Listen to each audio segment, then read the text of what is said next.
Bueno, entonces ahora sí vamos a la palabra del Señor. Estamos tocando el tema acerca de cómo predicar el Evangelio. Hoy vamos a la parte 3, cómo predicar el Evangelio. Y vamos a leer primero el texto base que hemos traído y luego vamos a hacer algunas consideraciones que ya hemos tomado y nos proyectamos al tema de hoy. Entonces leamos en Romanos capítulo 3, versículos 23 a la primera parte del 27. Dice, por cuanto todos pecaron, Romanos capítulo 3, versículos 23 hasta la primera parte del 27. Por cuanto todos pecaron y están destituidos de la gloria de Dios. Este es un principio que ya esbozamos.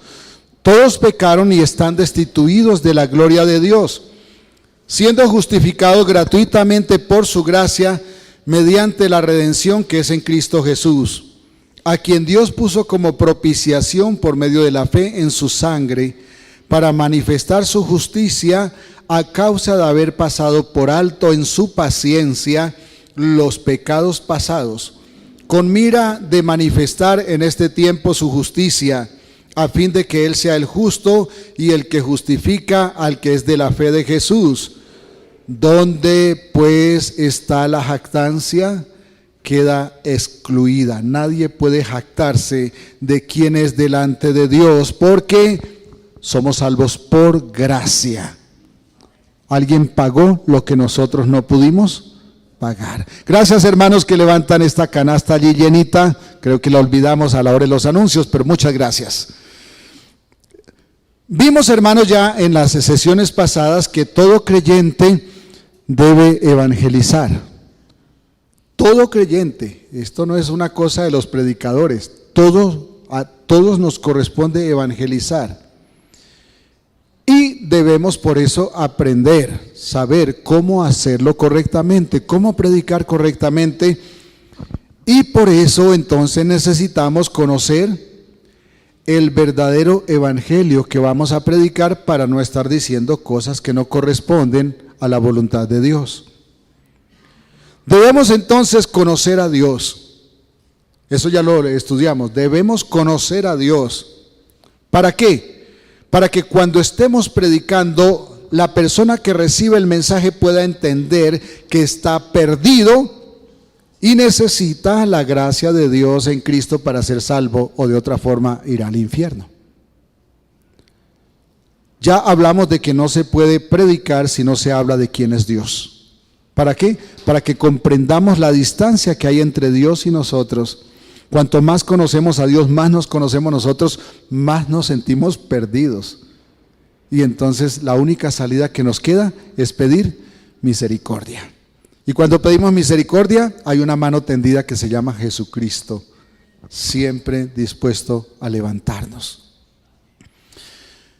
Vimos también que al pecar violentamos la ley de Dios, quebramos la ley de Dios, y eso es el pecado, romper la ley de Dios. Y que conocer el Evangelio demanda una relación íntima con Dios, porque conociendo a Dios nos conocemos a nosotros mismos y entonces reconocemos la necesidad. Y si no lo hacemos, la persona que no conoce a Dios, la persona que no se conoce a sí mismo, la persona que no tiene una relación íntima con Dios tiene un problema serio.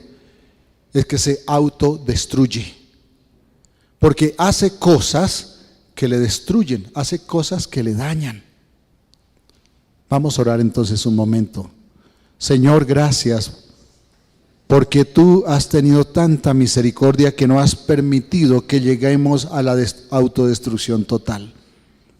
Nos has tendido tu mano, nos has permitido conocer tu palabra, y te suplicamos perdón porque muchas veces nos resistimos a conocerla como tú quieres. Debemos aprender a conocerte y queremos aprender a conocerte. Danos esa gracia en el nombre de Jesús. Amén. Amén. Vamos entonces al punto número 7 sobre cómo predicar el Evangelio. Esta es la parte 3, pero es el punto número 7. Punto número 6, perdón. Y lo vamos a llamar: no conocer a Dios es pecado. No conocer a Dios es pecado. ¿Ustedes han escuchado en la Iglesia Católica el pecado por omisión? Bueno, esto es un pecado por omisión, no conocer a Dios. Y vamos a leer en la primera carta a los Corintios capítulo 15. Primera carta a los Corintios capítulo 15, versículo 34. Primera carta a los Corintios capítulo 15, versículo 34.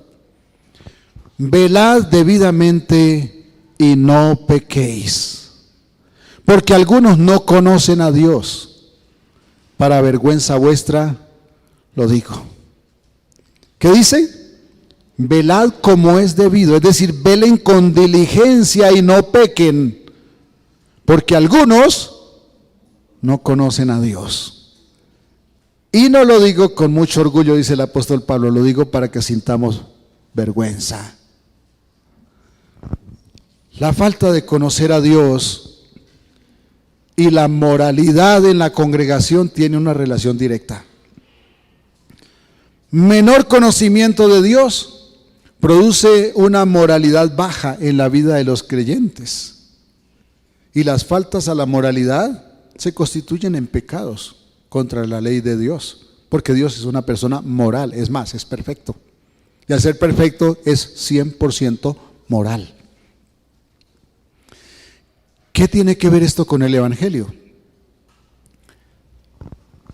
Pues hermanos, pasa igual en el mundo. Si la sociedad no conoce al Señor, crea su propio Dios.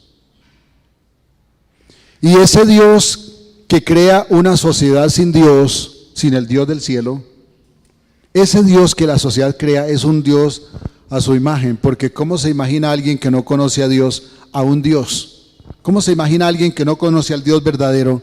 ¿Cómo se imagina que es un Dios? Preguntémosle a los griegos. Los griegos crearon en su imaginación dioses a la semejanza de ellos, así que todo lo que les pasaba le echaban la culpa a los dioses. Todo lo que hacían de mala fe, de mala intención, decían, eso fue un Dios que me impulsó a hacerlo. Porque ellos crearon dioses a su imagen, a la imagen de ellos mismos. Ayer con los varones hablábamos de que el hombre es imagen de Dios. Pero no nos equivoquemos, Dios nunca será imagen de nosotros. Nunca. En el Nuevo Testamento, hoy hay una necesidad. Y el día de hoy también. Faltan hombres y mujeres que conozcan a Dios, al Dios verdadero. Porque cuando una sociedad crea dioses a la imagen de ellos, estas personas no temen al juicio del Señor. ¿Y sabe por qué no tienen miedo? ¿Sabe por qué no temen al juicio del Señor? Porque el Dios que esperan, el Dios en el que creen, es tal y como ellos son. Entonces, si yo soy incumplido y yo sé que estoy tratando con alguien incumplido, pues ¿qué temor tengo de llegarle tarde? Absolutamente. De hecho, los empleados lo practican mucho. Hoy llego tarde porque el patrón no está. Entonces, no hay problema. Y la sociedad crea dioses a su semejanza y no le temen a ese Dios porque se imaginan un Dios como ellos. Pero el Dios del cielo no es así. Él es justo. Él es perfecto. Entonces, si hoy hacen falta hombres y mujeres que conozcan y prediquen al Dios verdadero y que conozcan a Dios y lo prediquen tal como es, cuando yo voy a evangelizar, cuando yo voy a compartirle algo acerca de Dios, ¿por dónde debo comenzar? ¿Por el pecado del hombre? No, porque si esa persona se está imaginando que Dios es como él, no va a entender que es pecador. ¿No han escuchado personas decir, a mí de qué Dios me acusa si yo no le hago mal a nadie? ¿Han escuchado eso? ¿Sabe cuál es el problema? Que no conocen a Dios. Como no conocen a Dios, se imaginan a un Dios diferente del Dios del cielo. Y como se imaginan a un Dios diferente del Dios del cielo, entonces se sienten bien con Él. Necesitamos aprender a conocer a Dios y predicar a ese Dios antes que hablarle del pecado a las personas. Porque cuando voy a evangelizar y hablo de Dios, la persona comprende que necesita a Dios. Porque está muy distante de Dios. Entonces, cuando voy a evangelizar, ¿por dónde comienzo? ¿Por el pecado del hombre? No. Comienzo por ilustrar quién es Dios. Comienzo por hablar de quién es Dios. Como nos dicen continuamente en la escuela, debemos comenzar por saber qué es la verdad, conocer esa verdad. Porque el mundo está engolosinado con la no verdad. Ese es el trabajo del predicador, ese es su trabajo cuando vaya a su familia. Cuando le quiera compartir a su familia acerca de Dios, acerca del Evangelio, no comience por decirle cuáles son sus pecados. Los papás somos expertos en señalar las faltas de los hijos. Pero debemos comenzar por enseñarles quién es Dios. Y ellos temerán faltar a ese Dios. Porque ese Dios no es como nosotros.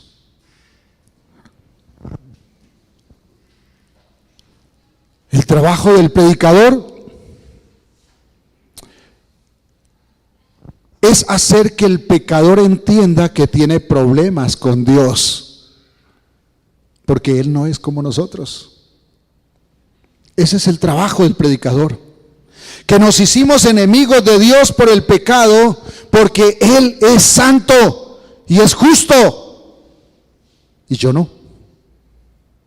Y la persona a quien estamos hablando, no. Cuando esa persona comprende esto, va a entender que necesita a Dios. Estoy hablando de lo que nos corresponde como predicadores acerca de cómo compartir el Evangelio.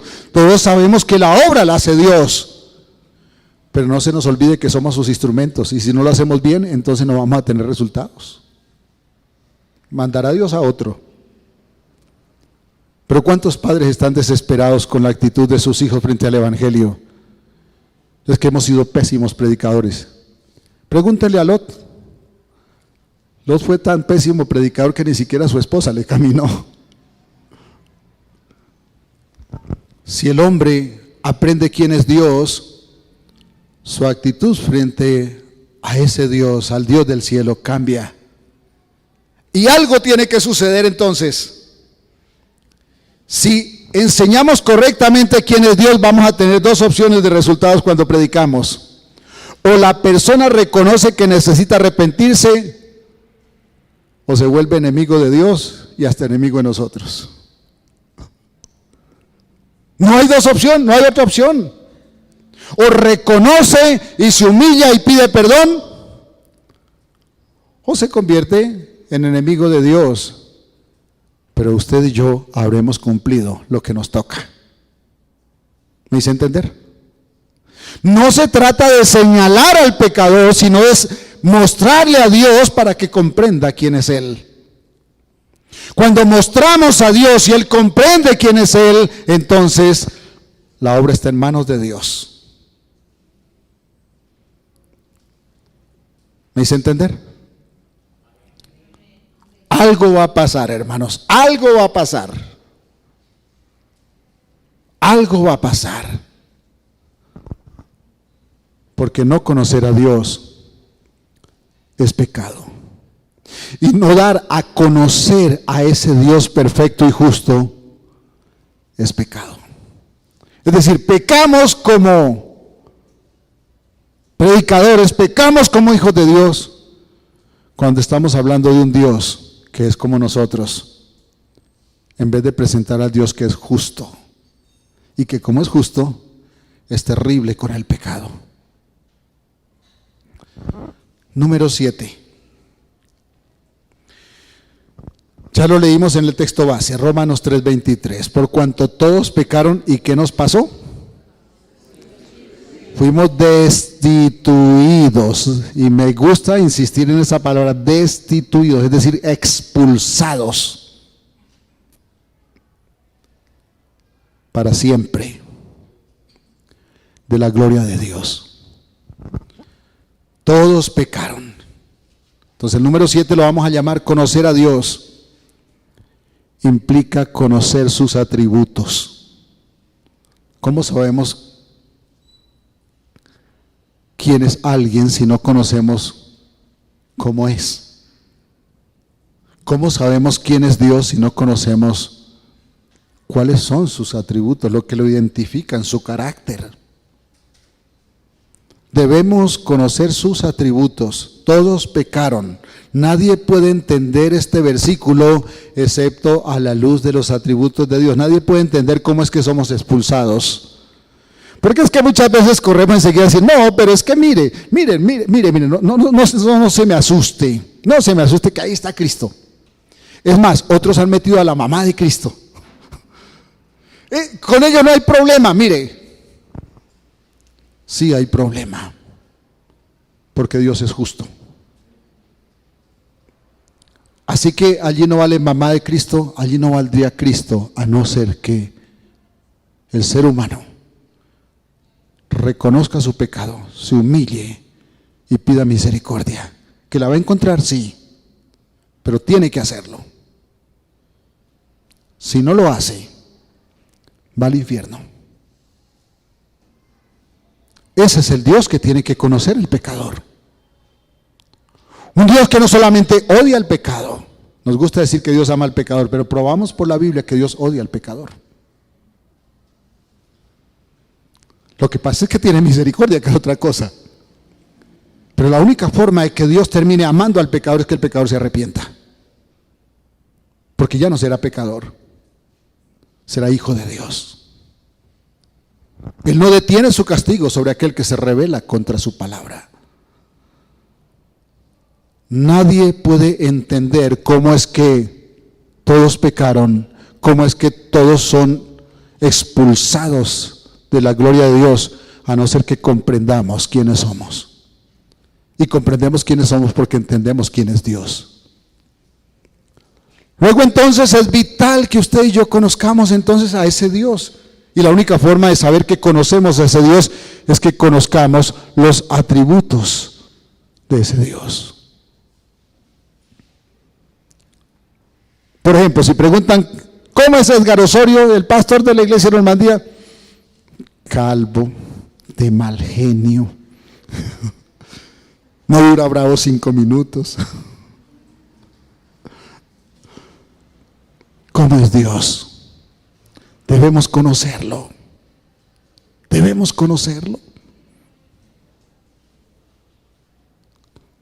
Si lo conocemos, es mucho más fácil entender cómo estamos con Él. Y entonces comprender qué necesitamos hacer para estar en paz con Él. Entonces, en consecuencia, están destituidos de la gloria de Dios, es decir, expulsados. Lo entendemos, conociendo a Dios. Pero como dije hace un momento, pues pasa que a veces, cuando decimos esta expresión tan dura, tan terrible, corremos sin respirar para opacar lo terrible que es esta expresión. Y decimos, permítame, voy a parafrasear, a decir algo que escribí aquí, porque me gusta decirlo de esa forma. Decimos, están destituidos de la gloria de Dios, pero no se preocupe. No se preocupe porque el Señor tiene un plan maravilloso para usted. Solamente que Él no lo puede lograr porque usted no quiere. Tiene sueños con usted, pero usted lo impide. Dios quiere involucrarse en sus sueños y ambiciones, pero usted no quiere contar con Él para lograrlos. No, Dios no es comodín de nadie. Él es Dios. Y si es Dios, da las órdenes. ¿Quién dice amén? Si Él dice Dios, Él da las órdenes. ¿Que tiene misericordia? Sí. Todo aquel que reconoce su pecado, todo aquel que reconoce a Cristo como su Salvador será salvo. No será condenado, no irá al infierno. No importa cuántas debilidades tenga, no importa cuáles sean sus pecados, será salvo.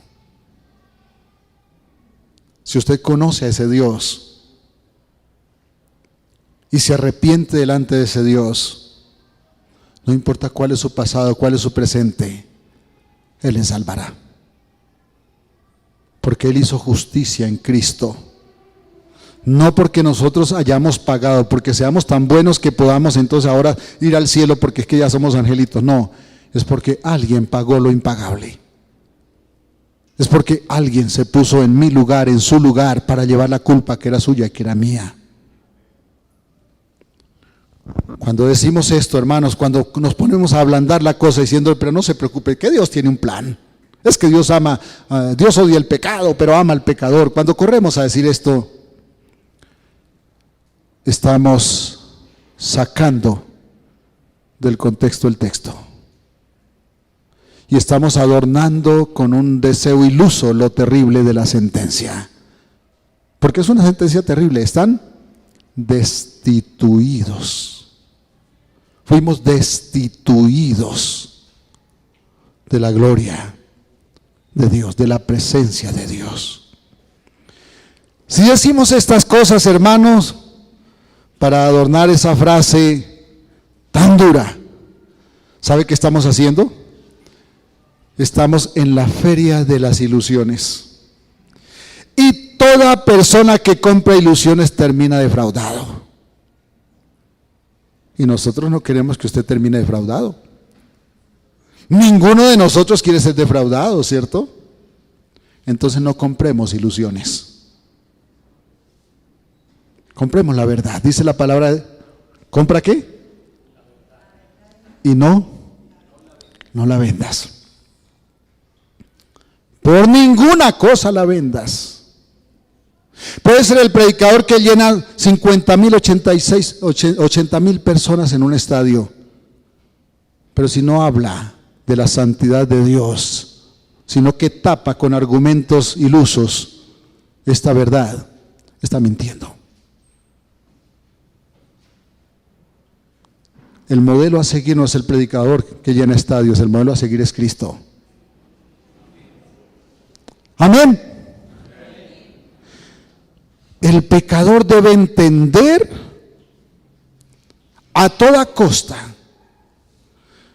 debe entender que le espera la condenación si continúa viendo a Dios como su alcahueta de bolsillo. Es que a los religiosos les gusta cargar a Dios aquí en el bolsillo para que le haga el favor. Señor, ¿por qué no me hace tal cosa? ¿Es que ya no me quiere? Los papás hacen eso con los niños. Ya no lo quiero porque mire, está haciendo tal cosa. No, hermanos, lo que tiene que hacer correctamente un papá cuando el niño está haciendo pataleta no es decirle ya no lo quiero porque hace tal cosa. Es sacar la correíta y darle. Porque la palabra de Dios dice que si no obedecemos, seremos castigados con golpes de vara. Y eso es un padre que ama a sus hijos. Téngalo por seguro que si descubren esta frase que acabo de decir, cuando subamos esto al canal, nos le van a poner una prevención. Puede tener contenido no apto para niños. Ya lo han hecho, hermanos. Pero la verdad se tiene que decir, con prudencia para que no nos vivan bloqueando todos los días, pero hay que decirla y debemos entenderla. El pecador debe entender que le espera la condenación si continúa viendo a Dios como un comodín. ¿Saben una cosa? Los cristianos tenemos una costumbre fea. Nos metemos en discusiones vanas, necias, criticando a los que cargan una estampita en su bolsillo. Que eso uno lo debe hacer. ¿Para qué? ¿Qué saca con eso? Nada. Predique la verdad y el pecador comprenderá que está equivocado si está haciendo cosas que no son debidas. Pero criticamos a estas personas que cargan su estampita en el bolsillo, pero tratamos a Dios como si fuera eso, una estampita de bolsillo que nos saca del atolladero en que nos metemos todos los días, porque somos nosotros los que nos metemos en atolladeros. Eso es pecado, y es un pecado terrible, porque es menospreciar a Dios, es hacer a Dios alguien como nosotros, y somos hechos a imagen de Dios, pero jamás Dios será como nosotros. Menos porque nosotros destrozamos la imagen que Él puso en nosotros de Él.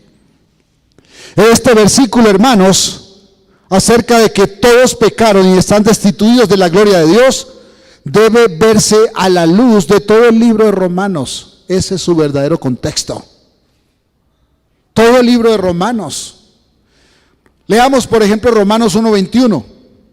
Romanos 1:21. Pues habiendo conocido a Dios, no le glorificaron como a Dios, ni le dieron gracias, sino que se envanecieron en sus razonamientos y su necio corazón fue ¿qué? ¿Por qué fue entenebrecido? Por no darle la gloria a Dios como es debido. Por eso fue entenebrecido. ¿Usted quisiera tener su corazón entenebrecido? No, porque entonces no comprendería la verdad. Sería engañado por cualquier ilusión que le vendan. El hombre no fue creado para realizar sueños personales. El hombre fue creado para realizar los propósitos de Dios, dando gloria a Dios, para servir a los propósitos del Señor conforme a su voluntad. Para eso fuimos creados. Y solo realizando este propósito, el hombre va a hallar vida y paz. Yo quiero preguntarle con todo respeto, ¿le ha faltado la paz algún día? Uy, a mí también, hermano. A mí también. ¿Saben por qué nos pasa? Porque no nos conformamos al propósito de Dios y comenzamos a andar en nuestros propios deseos. Y queremos que Dios a toda costa nos los patrocine. Dios no lo hace, ¿por qué no es alcahueta? No sería Dios si lo hace, porque eso es pecado.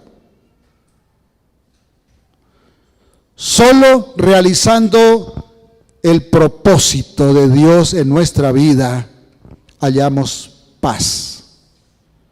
Y nuestra vida tendrá sentido. La vida de alguien no tiene sentido por la cantidad de capital que logre acumular en su vida, cuánto dinero tiene. La vida de una persona tiene sentido si se encuentra entre los benditos del Señor. Entre aquellos que pueden escuchar la voz de Dios en el día del juicio, que les diga: venid bendito será el reino que les he preparado para todos ustedes desde antes de la fundación del mundo. Su vida no tiene sentido fuera de cumplir los propósitos del Creador. Por eso, con todo respeto, no seamos ilusos. Dejemos las ambiciones personales, sometámonos a los deseos y propósitos del Señor.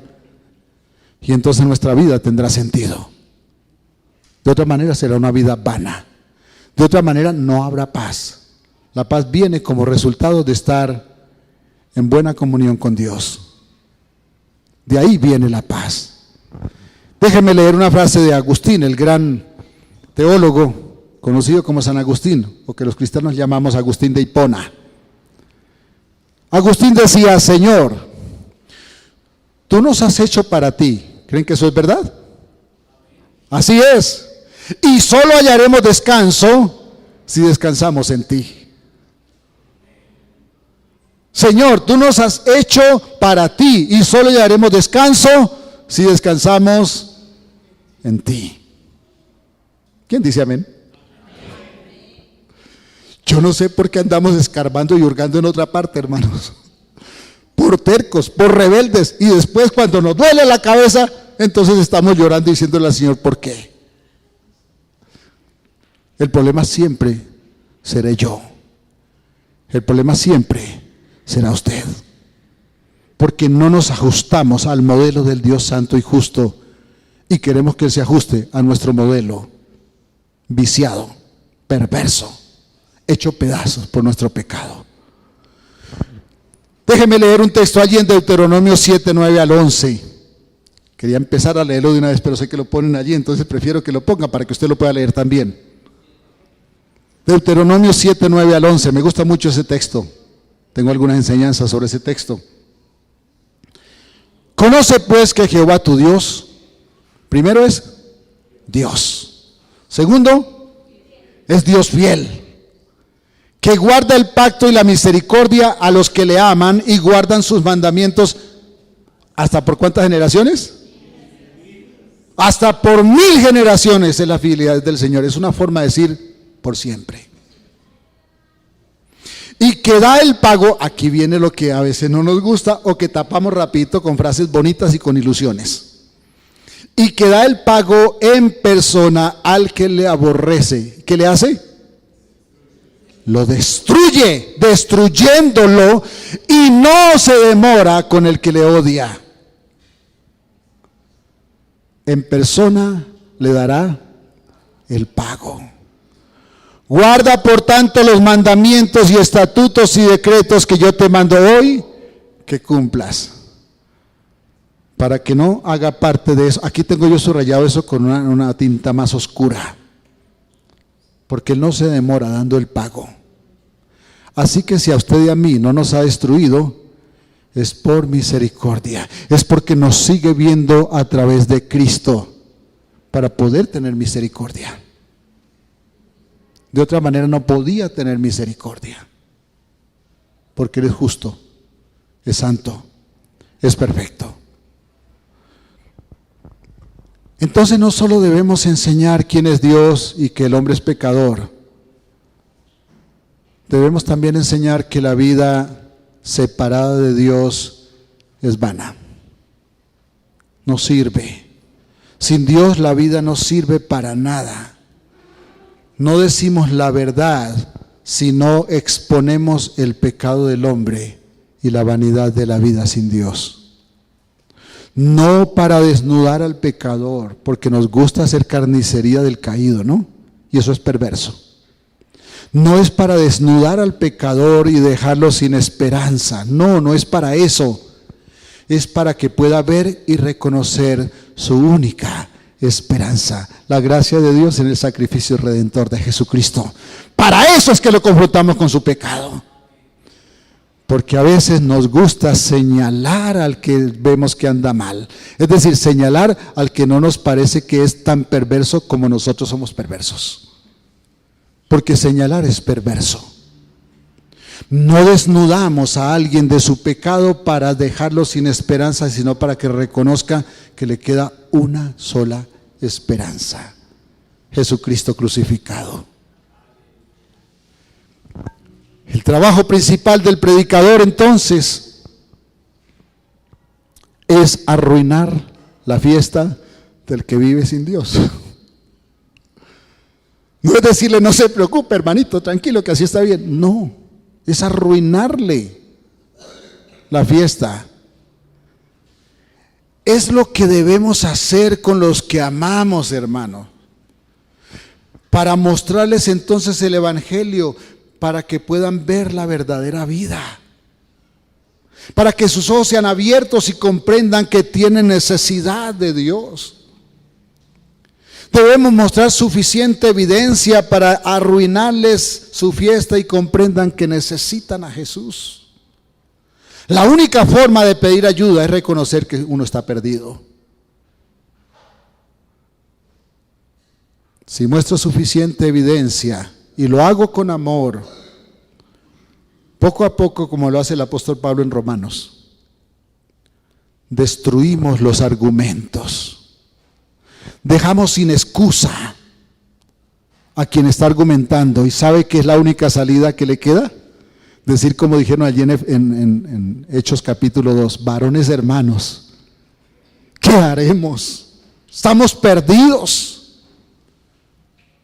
Y Pedro les dice, deben doblegarse ante el Señor, deben pedir misericordia y la hallarán, la encontrarán, no le quepa duda. El que tal hace encuentra misericordia. El pecador debe reconocer que está perdido y su vida no tiene sentido. Esa es la verdadera predicación del evangelio. Es su trabajo como instrumento de Dios para salvación de aquellos que amamos. Es mi trabajo. Y hay un extremo cuando un predicador señala el pecado del que está perdido y no lo hace con amor.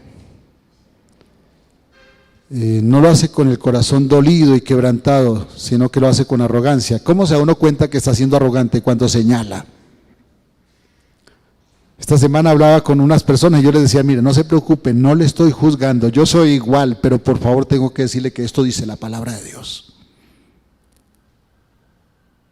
Porque a veces es fácil juzgar.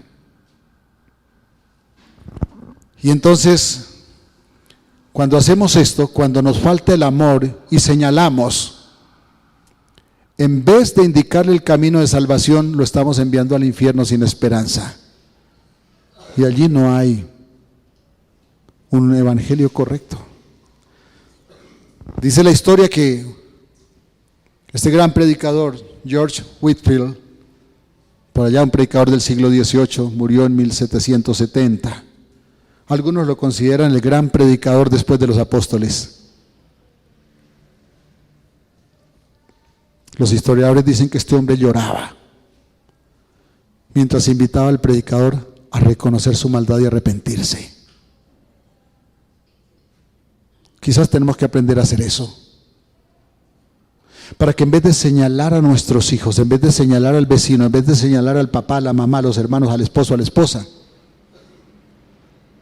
aprendamos a llevarle a comprender su pecado, pero llevándolos a la cruz de Cristo para hallar misericordia. ¿Cómo lo hacemos? ¿Cómo lo hacemos? Predicamos la terrible justicia de Dios porque Él es santo. Predicamos el eterno destino del pecador en el infierno, pero lo hacemos con amor. Porque si no lo hacemos con amor, no comunicamos la esperanza de redención en Cristo. Créanme que lo que les estoy diciendo me es mucho más fácil decirlo que hacerlo. Y sospecho que algunos de ustedes también. Pero si hacemos el curso de esforzarnos en hacerlo, algún día quizás Dios nos permita ser instrumentos para que aquellos que amamos vengan a sus pies, reconozcan su pecado, reciban la gracia y hallen misericordia. Oremos. Señor, gracias porque en tu gracia nos diste lo que nunca merecimos. Y también en tu misericordia no nos pagas como merecen nuestros hechos, sino que nos has tendido la mano de Cristo, para darnos la bendición de la regeneración y ponernos a paz contigo. Ayúdanos, porque muchas veces hemos sido instrumentos para condenar y no para salvar. Porque muchas veces se nos olvida que debemos hablar de ti antes que señalar las personas, para que ellos comprendan que te necesitan y vengan a ti arrepentidos. Ayúdanos, Señor, porque queremos ser instrumentos para llevar tu evangelio y aprender a predicar como tú quieres. Gracias, Señor. En el nombre de Jesús. Amén. Un abrazo, mis hermanos. Dios los bendiga. Un abrazo a quienes nos ven allí también en la pantalla.